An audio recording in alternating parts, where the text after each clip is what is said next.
Today, in the face of the unprecedented challenges presented by COVID-19, the people of Illinois have stepped up once again.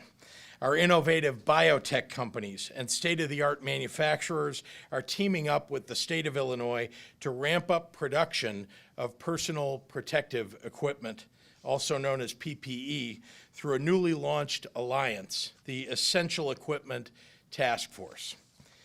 The Illinois Manufacturers Association, a statewide organization representing nearly 4,000 companies and facilities, will be coordinating manufacturers interested in donating or producing essential supplies that are FDA approved and sterilized. Things like N95 masks, gloves, gowns, ventilators, sanitizer, face masks, and more. Many of these companies are repurposing their facilities in order to meet critical demand. The Illinois Biotechnology Innovation Organization, also called iBIO, represents 85,000 life science employees across the state. The organization has launched a COVID-19 response fund to make direct purchases of protective products at a competitive rate.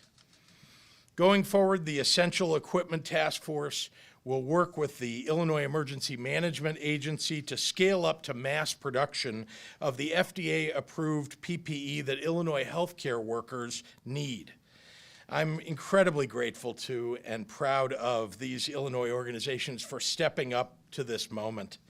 And we are lucky to have CEO and President of the IMA, the Illinois Manufacturers Association, Mark Denzler, and CEO and President of iBIO, John Conrad, with us today to talk more about their collaborations and how their companies and organizations and other organizations can get involved. Mark and John will talk more about this later, but I want to emphasize to all of you, all of those in our audience today, that these factories will be adhering to strict social distancing guidelines to ensure that the workers behind the PPE are safe and healthy too. And I can't overstate how crucial this manufacturing capability will be in our fight against COVID-19.